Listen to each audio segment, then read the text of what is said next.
सकते कि तुम इस बात का गणित करने बैठोगे।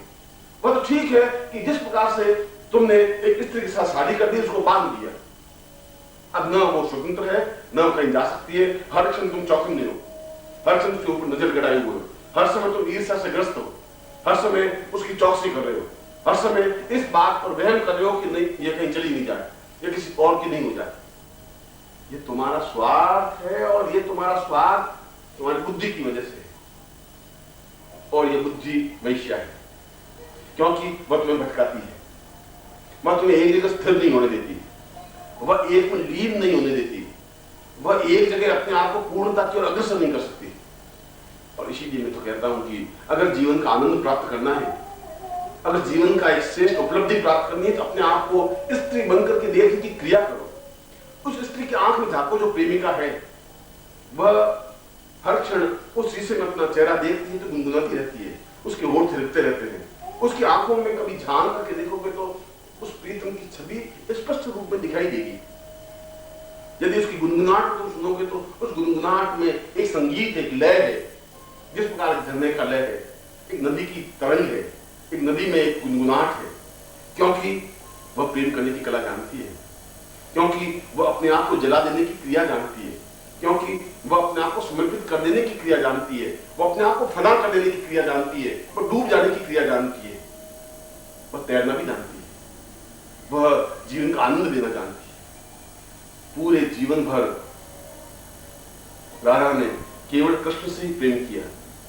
उसने कहा कि विवाह क्या है, मैं क्यों विवाह करूं, विवाह में मिल क्या जाएगा मुझे, वह तो एक बंधन है, और अगर मैं बंध भी जाऊंगी तो ये शरीर से वो मुझसे विवाह कर सकता है, इस शरीर को निचोड़ सकता है, इस शरीर को खींच के ले जा सकता है, इस शरीर को कैद कर सकता है, मेरे मन को कैद नहीं कर सकता, मेरी आत्मा को बांध नहीं सकता।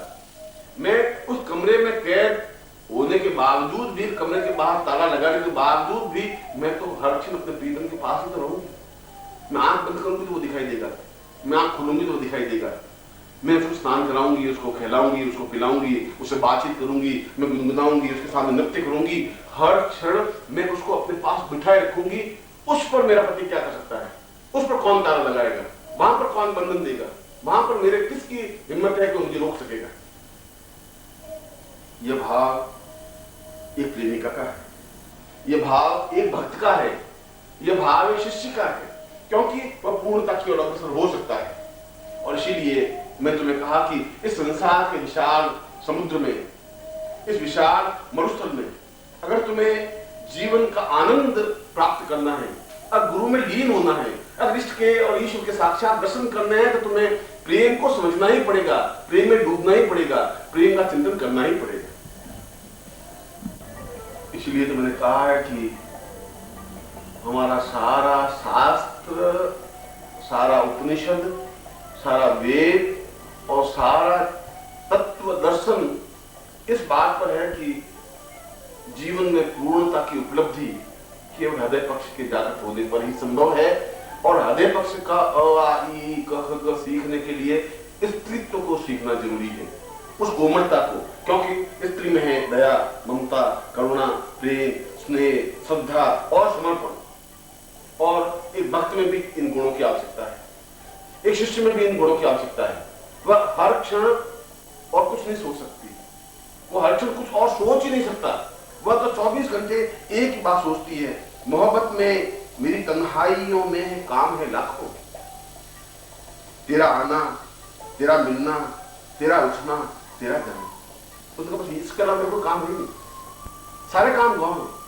मेरा काम यही है कि मैं अब ये सोच रही हूं कि अब तू उठा होगा, अब तू सोया होगा, अब तू आ रहा होगा, अब थोड़ा और आगे बढ़ा होगा, अब तू शायद आने वाला है, अब तेरी आहट हुई है, अब तू मुझे मिलने वाला है, और मेरी पूरी जिंदगी बीत जाती है, क्योंकि उसका चिंतन केवल वह प्रेम रह जाता है। और जिस समय एक शिष्य 24 वर्ष उसी चिंतन में लीन हो जाता है, ये गुरु है, अब गुरु मेरे पास आए हैं, अब गुरु की आहट आई है, गुरु की आवाज मेरे कानों में आई है, ये गुरु मुझे उपदेश दे रहे हैं, चिंतन दे रहे हैं, विचार दे रहे हैं, धारणा दे रहे हैं। शिष्य अपने आप में पूर्ण रूप से गुरु में लीन हो जाता है, और वह गुरु में जब लीन हो जाता है तो गुरु का सारा ज्ञान, सारी साधना अपने आप उसके हृदय में आ जाती है। अपने आप उसमें पूर्णता आ जाती है, वो अपने आप में गुरुमय बन जाता है। और गुरु में समर्पित हो जाना, गुरु में समर्पण प्राप्त कर देना ही गुरुमय बन जाना है। और गुरुमय बन जाने का मतलब है उन सिद्धियों को प्राप्त कर देना जो गुरु के पास है। और ठीक यही दशा भगवान की और भक्त की है। भक्त अपने जीवन में और कोई काम नहीं है, वो कह रहा है कि मेरे पास सैकड़ों काम है, ये काम नहीं है। मैं हर क्षण एक ही काम, एक ही चिंतन, एक ही विचार, क्योंकि मैं एक ही बात की मोहब्बत में, मेरी तन्हाइयों में काम है लाखों। मैं बेकार नहीं हूं, लाखों काम है। और उन लाखों कामों में केवल ये काम है कि तेरा आना, तेरा मिलना, तेरा उठना, तेरा जाना। इतनी पूर्णता, इतना समर्पण एक भक्त कर सकता है, एक शिष्य कर सकता है, एक प्रेम की पराकाष्ठा कर सकता है। क्योंकि इसमें दर्द है, इसमें तड़प है, एक बेचैनी है। संसार में जितने गीत लिखे गए हैं वो दर्द के गीत अमर हुए हैं, मिलन के गीत अमर नहीं हुए। संसार में जितने काव्य रचे गए हैं वो विरह के काव्य अपने आप में अमर हुए हैं। मिलन के और सम्मिलन के काव्य बन ही नहीं सके। करोड़ों करोड़ों ग्रंथ, करोड़ों करोड़ों पुस्तकें, करोड़ों करोड़ों चिंतन केवल विरह की है, जुदाई की है, मिलन की नहीं है। क्योंकि जुदाई का जो लुत्फ है, जुदाई का जो आनंद है, वह मिलन में हो ही नहीं सकता। जुदाई तो अपने आप में तपस्या है,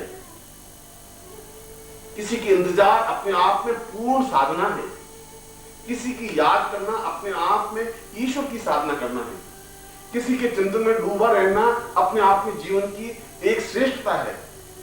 गम तो है एक लुत्फ, मोहब्बत में जरा रोले।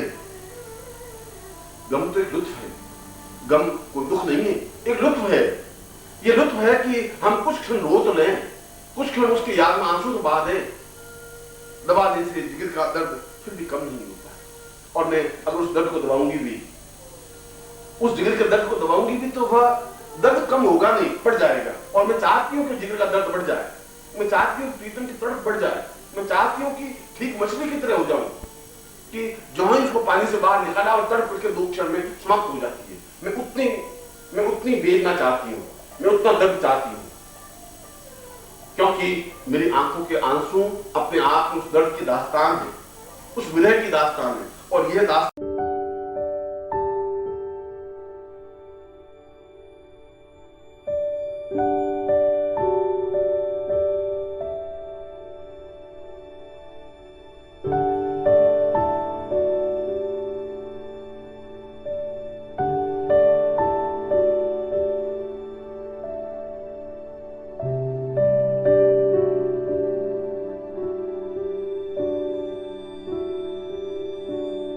का इतिहास बनती है, यह दास्तान एक काव्य बनती है, यह दास्तान जीवन का एक चिंतन बनती है, यह दास्तान जीवन का एक धारणा बनती है।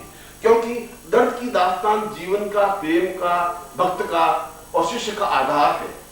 यह दर्द ही तो पैदा नहीं होता, यह एक जुदाई तो सहन करने की शक्ति हमें नहीं है, यह चिंतन किसी को अपने आप में बसा लेने की क्रिया तो हमें नहीं आती। और अगर ये आई जाए तो हृदय अपने आप जागृत हो जाएगा, और हृदय जागृत होता है तो आंसू अपने आप आंख से टप टप टप करने पड़ जाते हैं। क्योंकि हर क्षण उसकी आंख में कोई बसा हुआ है, कोई खोया हुआ है, उसकी आंख में कोई एक प्रतिबिंब है, उसकी आंख में कोई चिंतन है, उसकी आंख में एक प्रेमी की छवि है। और वह कहती है कि मैं हर क्षण इन दुखियां आंखियां को सुख सृजियो ही ना, ये मेरी आंखियां बहुत दुखी है, इसकी जिंदगी में, इसकी भाग्य में सुख लिखा ही नहीं है, मैं सुख चाहती भी नहीं, क्योंकि देखे बने न देखते, बिन देखे अफुलाहि। इन दुखियां आंखियां को सुख सृजियो ही ना, देखे बने न देखते, बिन देखे अफुलाहि।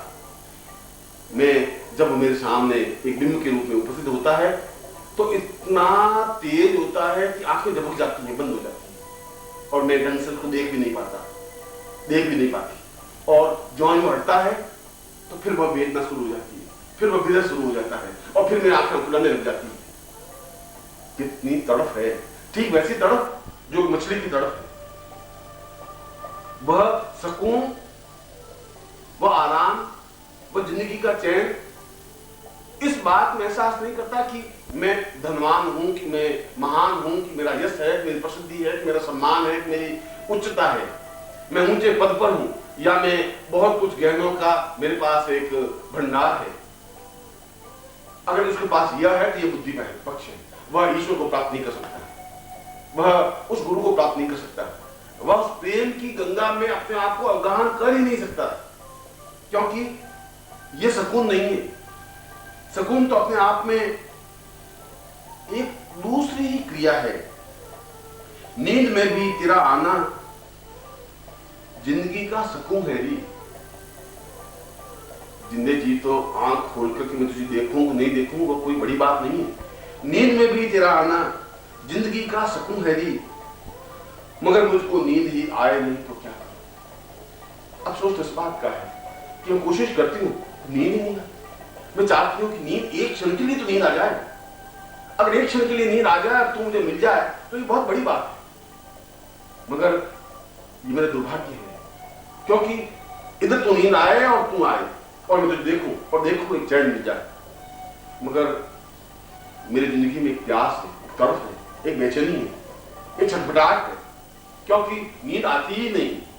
अगर नींद आएगी तो तू नहीं आएगा, क्योंकि मैं तो हर क्षण तुझे अपने आप को आंखों में समेटे हुए हूं, बैठे हुए हूं। मैं एक ही मेरे मन में चिंतन है और ये सारा शरीर प्राण और चेतना को एक जगह सिमट करके रख देने की क्रिया जीवन की पूर्णता है, तपस्या है, साधना है।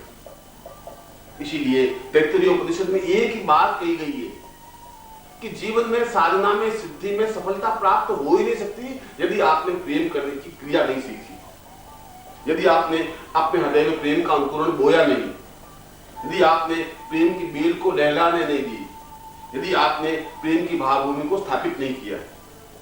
मगर प्रेम होना चाहिए विशुद्ध, प्रेम होना चाहिए विरह से ओतप्रोत, प्रेम होना चाहिए एक जुदाई के साथ जुड़ा हुआ, प्रेम होना चाहिए तड़प, एक बेचैनी, एक छटपटाहट, वासना नहीं होनी चाहिए। शरीर से प्रेम नहीं हो सकता। किसी नारी शरीर से या किसी पुरुष शरीर को देख करके होता हुआ वासना होता है। वासना का प्रेम से कोई संबंध नहीं है, क्योंकि वासना तो एक क्षण के बाद समाप्त हो जाती है, मिला और समाप्त हो गया। प्रेम तो पूरी जिंदगी भर उसके साथ बना रहता है, क्योंकि प्रेम में कुछ मिलना नहीं है, प्रेम में जुदाई है, एक तड़प है, एक छटपटाहट है, और वह छटपटाहट और वेदना जीवन का एक आनंद है, जीवन की एक सुख है। और वह मीरा साहब कह रही है कि मार्ग जोवे विरहणी चित्त में पिय की ओर। वह विरहणी रात दिन हर क्षण मार्ग देखती रहती है, उस मार्ग की ओर, चित्तवत पिय की ओर। वो मार्ग के कंकर पत्थर को भी ये देखती है कि इसको मुझे कंकर हटा देना चाहिए, क्योंकि प्रीतम आएंगे जरूर इस मार्ग से, इस हृदय के मार्ग से। ये मेरे हृदय का मार्ग मैंने खोला है, अब इस बीच में कोई कंकर नहीं आना चाहिए, बीच में कोई व्यक्ति नहीं आना चाहिए, बीच में किसी प्रकार की कोई स्थिति नहीं आनी चाहिए, कोई किसी प्रकार का मुझे और कोई दुख या दर्द या वेदना या चिंतन या सुख या सौभाग्य या आनंद मुझे नहीं चाहिए, क्योंकि ये कंकर पत्थर उस प्रीतम के पैर को चुभेंगे।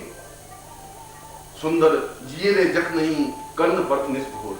और जब तक वो आता नहीं, इस जी को, इस हृदय को जग मिलती नहीं, इसको चैन नहीं मिलता। निष्भोर, रात्रि से लगा करके सुबह तक, सुबह से लगा करके रात्रि तक, केवल मार्ग जो वे विरहणी, वो विरहणी उस मार्ग को ढूंढती रहती है, देखती रहती है, उस प्रेम के चिंतन में डूबी रहती है, हर क्षण उसकी ही कल्पना करती रहती है। मैं सोचता हूं कि भक्त और भगवान की श्रेष्ठतम स्थिति है। जिसने स्थिति को प्राप्त किया है उसके लिए ये सारा संसार करोड़ों सौंदर्य, करोड़ों सुख गौण है, बेमानी है, तुच्छ है, व्यर्थ है, उसमें कुछ आनंद की उपलब्धि नहीं है। और जिस शिष्य ने इतनी पूर्णता प्राप्त कर ली है, उसके लिए ये सारी साधनाएं अपने आप में तुच्छ है, क्योंकि उसने उस अमूल्य धन को प्राप्त कर लिया है, उस अमूल्य ज्ञान को प्राप्त कर लिया है, जिसके माध्यम से उसको गुरु के पास चल करके जाने की जरूरत नहीं है। वह गुरु को अपने आप में समेट लेता है।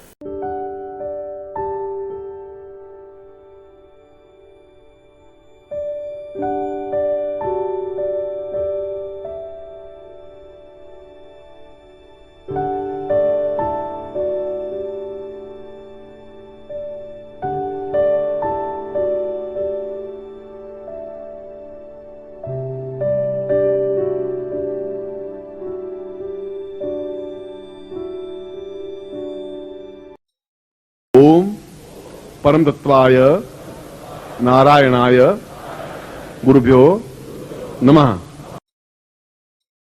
ओम ह्रीं मम प्राण देह रोम प्रतिरोम चैतन्य जाग्रय ह्रीं ओम नमः।